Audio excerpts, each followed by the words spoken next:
সরকারি সার্টিফিকেটের জন্য আমরা যারা পরীক্ষা দিতেছি বিটিএবি, আপনাদের জন্য কি কি জানতে হবে, ঠিক আছে? আপনাদের এই যে ১ থেকে ৬টা জিনিস আমি লিখছি, এই ৬টা জিনিসে এক্সপার্ট হতে হবে, ঠিক আছে? আর এটি সময় লাগবে, আমার কমপ্লিট করতে মনে করেন ১ মাস সময় লাগবে সবগুলো A to Z, ঠিক আছে? কমপ্লিট করতে ৬ মাস, কারণ আপনারা অলরেডি অনেক সবকিছুই জানেন। কিন্তু যারা একেবারে নতুন তাদের জন্য আলাদা কথা। তো সিলেবাসের মধ্যে কি ১ নাম্বার যেটা সেটা হচ্ছে computer basic knowledge question answer. কম্পিউটারের উপর কিছু প্রশ্ন থাকবে, এটা আপনাদের জানতে হবে। ২ নম্বরে অফিস অ্যাপ্লিকেশন যেমন এমএস ওয়ার্ড, তারপরে MS Excel, PowerPoint, MS Access, এটা আপনারা জানেন না, বেশি ১ ঘন্টা লাগবে শিখাইতে। এমএস আউটলুক মাত্র ১০ মিনিটের ব্যাপার। পাওয়ার পয়েন্টটা একটা ক্লাস লাগবে, এক্সেলটা ৫-৭টা ক্লাস লাগবে, এমএস ওয়ার্ডটা একটা বা ২টা ক্লাস, ডান, কমপ্লিট হয়ে যাবে। ওকে।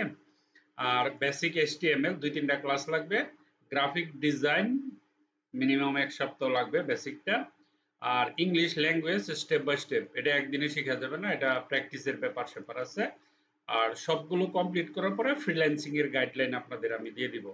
এই জিনিসগুলো জানলেই আপনি গভর্নমেন্ট সার্টিফিকেটের জন্য অ্যাপ্লাই করেন, কারণ আপনি যখন চাকরি করবেন সরকারি সরকারি চাকরিতে অ্যাপ্লাই করবেন তখন আপনার এই সার্টিফিকেটটা লাগবে।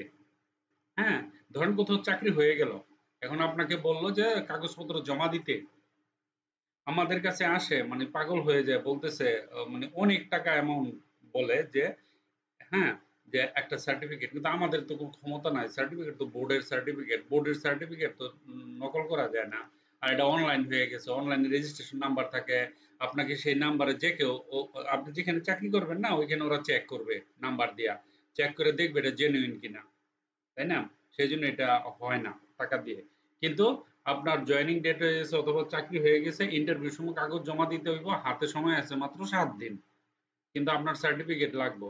কিন্তু আমরা তো সার্টিফিকেট ৬ মাসের আগে দিতে পারি না, কারণ আপনি ৬ মাস আগে ভর্তি হয়ে থাকবেন, ক্লাস করেন না কোনো সমস্যা নাই, আপনি ক্লাস করেন না, ঠিক আছে, আপনি পরীক্ষা দিলেই পাস করবেন, কিন্তু আপনাকে ৬ মাস অপেক্ষা করতে হবে, ঠিক আছে? সেই জন্য সরকারি সার্টিফিকেটটা নিয়ে নেবেন আপনারা।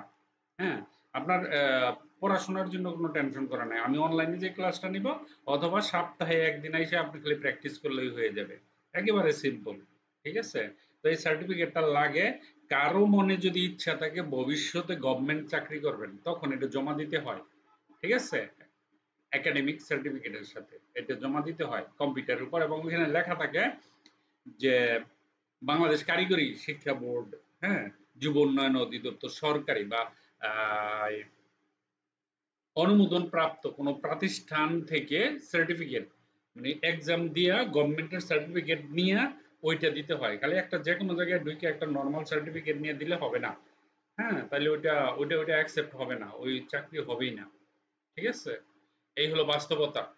তো যারা এখনো কমপ্লিট করেন নাই তাদেরকে, রেজিস্ট্রেশন করেন নাই তারা করে নেন। আর আপনারা, সিলেবাস তো দিয়ে দিলাম, বলেই দিলাম কয়দিন লাগবে, টেনশনের কোনো কারণ নেই। হ্যাঁ, রোজার মাসটা আমরা কনসিডার করছি, কিন্তু এখন আর কোনো কনসিডার নেই, ঠিক আছে? সবাইকে আমি যে যেখানে বুঝেন না ইন্ডিভিজুয়ালি আমি যারা পরীক্ষা দিবেন তাদেরকে এই জিনিসগুলো সবগুলো শিখাবো, ঠিক আছে? একদম ভালো করে শিখাবো। Okay, thank you very much for watching this video. Bye by.